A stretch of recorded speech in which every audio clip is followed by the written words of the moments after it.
John Ashley's in it again, as I said, but he's a different character. He's a doctor this time, but he's not the Mad Doctor. Yeah. And on this one, there is a... I keep on picturing, like, the Mad Doctor, and he's just angry all the time. I can't believe this! Igor, I told you to bring me the other beakers, not those! And that's how he's mad. He's mad. He's upset. He's angry.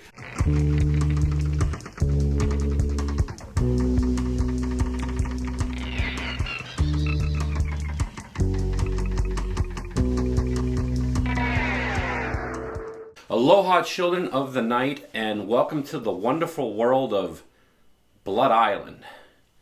And this is quite a world that I'm recently being exposed to that has quite a history. And I'm going to have my buddy Sean here come on the show, and we're going to talk about this series of movies and then a newer Kickstarter program that's been going on based around this Blood Island thing. And Sean is a.k.a. the Tiki Tourist, a.k.a. Mr. Monster Go-Go. Do you have any other a.k.a.s at all? Or Mr. Gab? No, Uncle Sean. And No, I think that's it. That's it. And Sean, if you've seen any of the mail art that he's done, it's incredible. And just again, if you're a member of the Tiki Goth Club, he will send you an envelope. You just gotta let me know. And wait a long while. Yeah, which means like 2 weeks. I'm just kidding. No, it's a little bit longer. How this whole thing started, at least for me, or how I got introduced into the Blood Island lifestyle, is I got a message on Instagram from a guy named David Sering, and his handle on Instagram is Beast of Blood. And he's like, hey, I see what you're doing, and I'd like to send you some promotional materials for our Kickstarter program called Tales of Blood Island. I do some stuff to like give away or just kind of help promote it. And I'm like, yeah, okay. And I've seen this stuff around, but didn't really know much about it. And the Kickstarter is for like a comic books, I guess now, a board game. There's mugs. There's shot glasses, and I'm like, okay, cool. But then it's like it's based on these movies that came out back in like the 60s, but starting in like the late 50s. And I guess the idea is like, as far as like, these are about as tiki horror as you can get, because they were filmed in the Philippines. Mm-hmm. And I asked my buddy Sean here, like, hey, do you know about these movies? And you're like, oh, do I know about them? And you've seen them all, and you know quite a bit about this whole series. And we watched Brides of Blood yesterday, mm-hmm. and that's the first one I've seen. It's the only one I've seen, and I was floored. I was completely blown away. I loved it. It was actually really, really good. It's really colorful. It's very Polynesian. You know, there's topless yes women. You know, there's tiki huts. There's creatures that have sex with and rip their victims apart. Midget Filipinos that get whipped, and lots of bamboo trees that do a lot of grabbing. Yeah, trees. And like, but it was really cool. And well, Sean, what's this all about? What is Blood Island? There's a lot of interpretations of what the Blood Island series is. But the core... It is a series of movies. It's a series of movies, but they're not necessarily all related, but they kind of are. But they're not really. Okay. The core Blood Island movies started in 1968, and all three of them star John Ashley. And John Ashley's... but he plays different people he's two different people in it. They're unrelated, but they are related. Yeah. If that makes sense. And then, but that was 68, but 9 years earlier in 1959... the same producer, Kane Lin, the same director, Gerardo De Leon, and also Eddie Romero. He was uncredited, but he was co-directing it. Eddie Romero? Any relationship to George Romero? Not related to George Romero. But they did a movie called Terror is a Man. And it's black and white, and it's okay. It's a good movie. It's been in the Philippines, obviously. But it takes place on Blood Island. It's just casually mentioned that they're on Blood Island. And it's basically a ripoff of the island of Dr. Moreau. Most notably about that is there's there was a gimmick for it. Do you want me to go into the gimmick? Yeah. Okay. There was a gimmick for it, and like William Castle style gimmick. Kind yeah, of I love gimmicks. I mean, that's probably what got me to it in the first place. Yeah. But on the poster, it says that there will be a warning bell because there's like a graphic scene, and you can close your eyes when the for the horror, and then there'll be another bell afterwards. And the bell, it sounds like old-fashioned telephone ringing. Yeah. And it happens really quick, and then you see the graphic scene, and then happens, the bell rings, and it's like, what? And the graphic scene is not that much. Today it'd be like, really? Yeah. It's just like a doctor cutting into some skin that's not even real skin. That's it. That's it. So is the aesthetic of Terror is a Man this Polynesian aesthetic like the other ones? Yes, it is. It's got the garb is kind of Polynesian. You're obviously on an island. Yeah. You got the jungle. So yeah, it's got that Polynesian aesthetic that you get with filming in the Philippines. Yeah. Okay. And then jump ahead. A decade, you're saying? Almost a decade. 9 years later, 1968. Yeah. And you get Brides of Blood. And that's the movie that we watched. That's the movie we watched. In color. In color. Beautiful color, actually. And it's one of the very earliest of the Philippine color movies. That's for horror movies, for earliest Philippine color movies. It's not the earliest, but it's one of the earliest. Anyway, so you get John Ashley as some guy, and John Ashley is an actor. I don't know if you know who he was. I know him mostly from the old Frankie and Annette Beach movies. Yeah.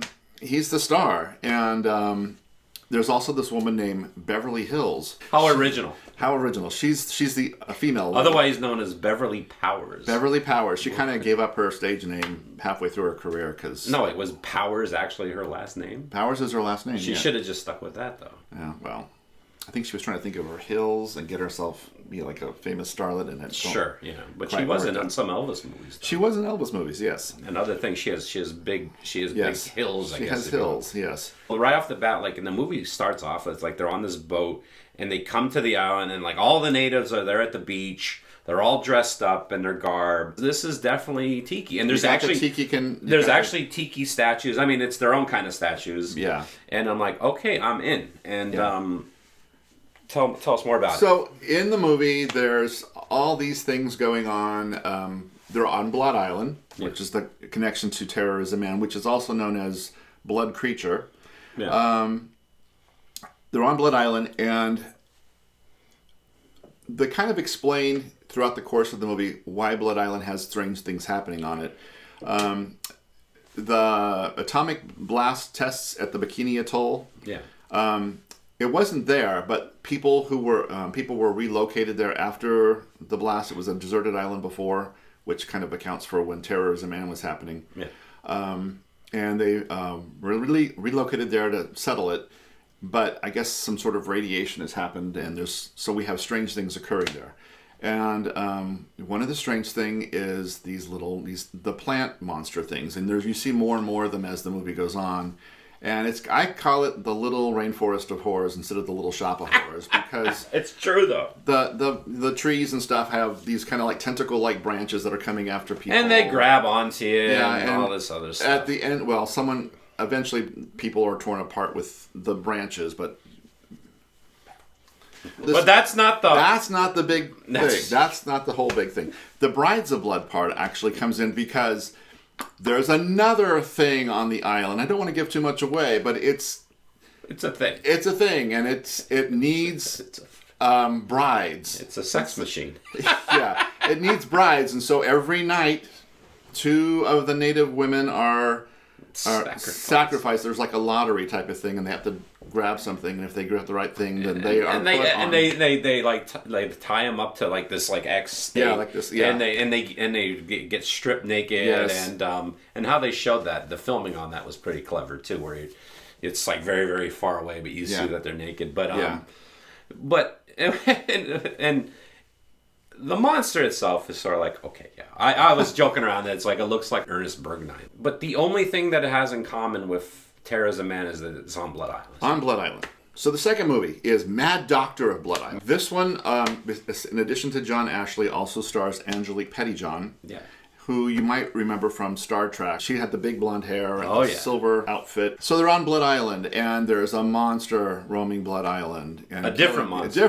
A different monster. This one's much better looking. Yeah. Much more believable looking, I suppose. They had a gimmick for this as well, and they stuck a thing on to the beginning of the movie where showing these teenagers at like a supposedly at on I think they're supposed to be on Blood Island, but they're on a beach somewhere. But they're clearly from California and not from the Philippines. Anyway, so they all have these little beakers of green liquid, and there's like this little spell that if you're supposed to say with it and drink the green liquid, which the producers gave people who went to the movies a little vial of green liquid to drink along with To actually drink with it? with it, yes.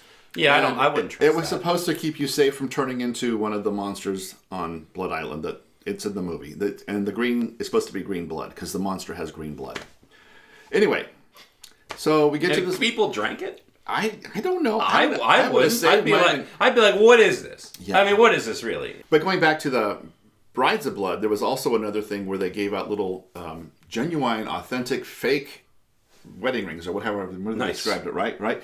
So they gave And all we, this. we watched the preview and I was like, imitation wedding rings, like making a point that like these are fake. They look like rings that are worth hundreds of dollars. Yeah, like hundreds of dollars, but This one fake. isn't. Yeah, But it's fake. so they would give these fake wedding rings and engagement rings to all the single women who came to see Brides of Blood because there could be the next bride for the Brides of Blood, or whatever. You got lucky then. There is one thing about the movie though that it's kind of annoying, but some people like it. It's the stupid effect they have. Anytime the monster's in the area, whether you see the monster or not, you know he's there because the camera starts zooming in and out really fast, like this. Oh, great.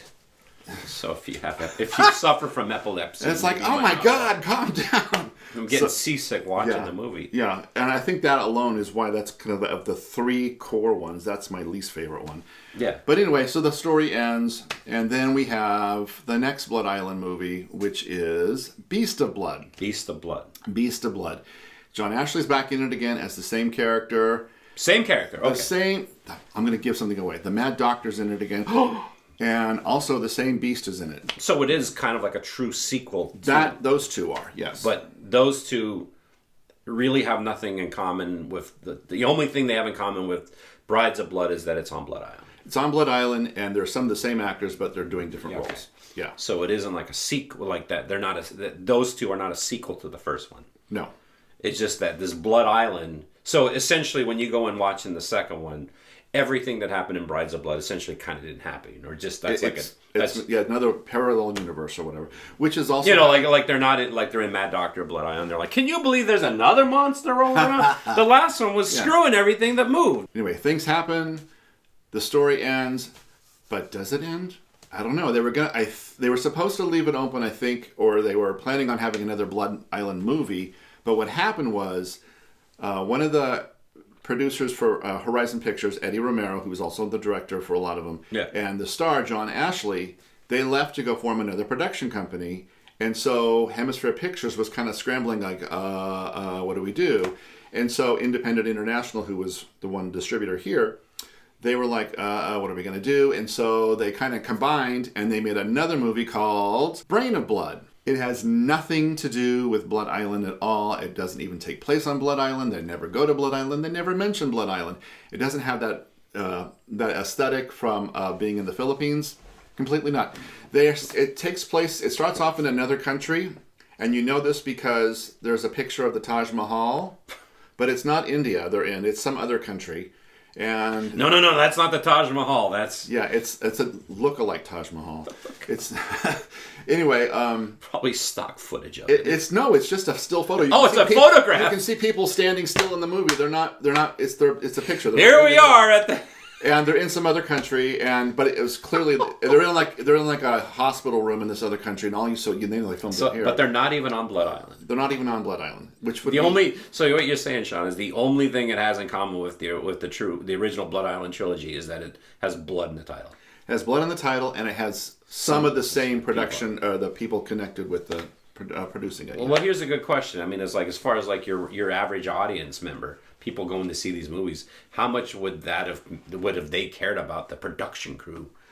Well, I don't. Or think was they, it a I don't thing? think they would. I think the Blood Island, Brain of Blood was so ill received. It's not. I mean, it's a B movie, obviously. And These are all B movies. They're all B movies. But, Yeah. And as far as Al Adamson goes, I think it's one of his more watchable ones, Brain of Blood. Yeah. But I think people were like so annoyed that it wasn't a Blood Island movie. It kind of didn't do so well.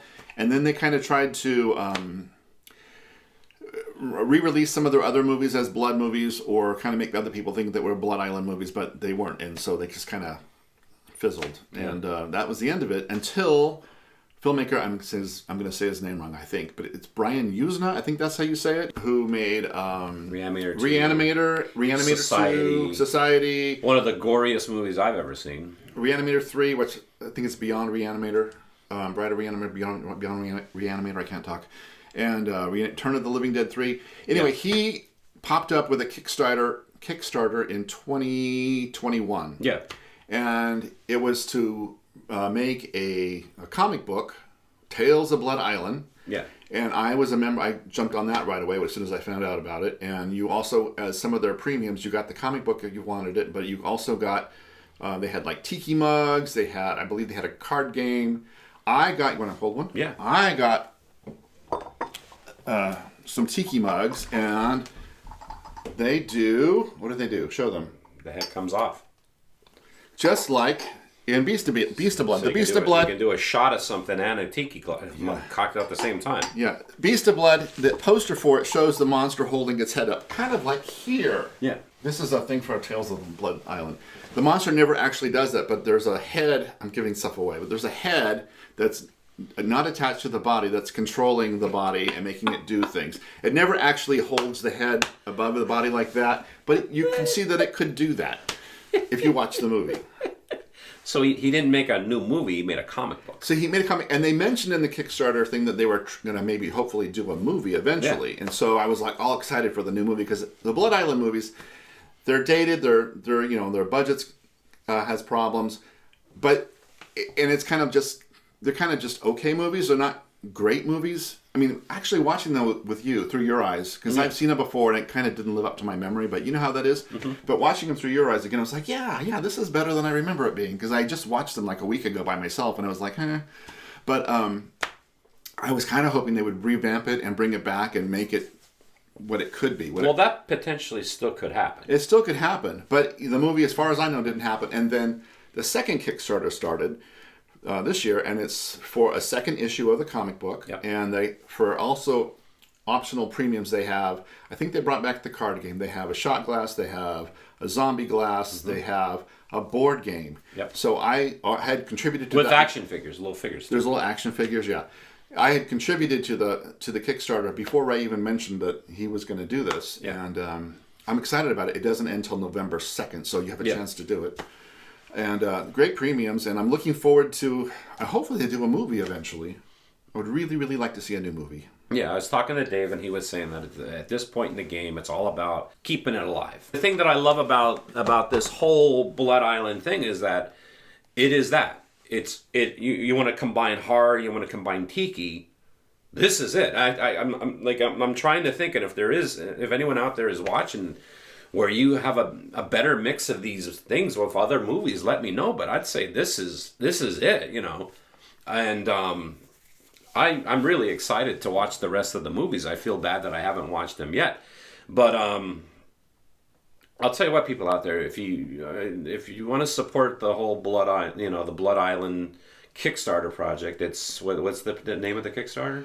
Tales of Blood Island. Just Tales of Blood Island. All you gotta do is just Google that. I'll have a link, and you can help support it. And you if you throw some money down, you will get some goodies though. Yeah. And literally take part in the legacy of this movie franchise.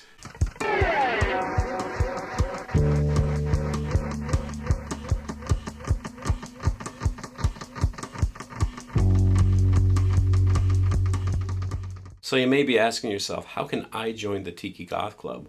Well, there is no membership. There are no fees. Well, things have changed. For $15, you can become a member of the Tiki Goth Club. What does $15 get you? It gets you your own membership card with your own number.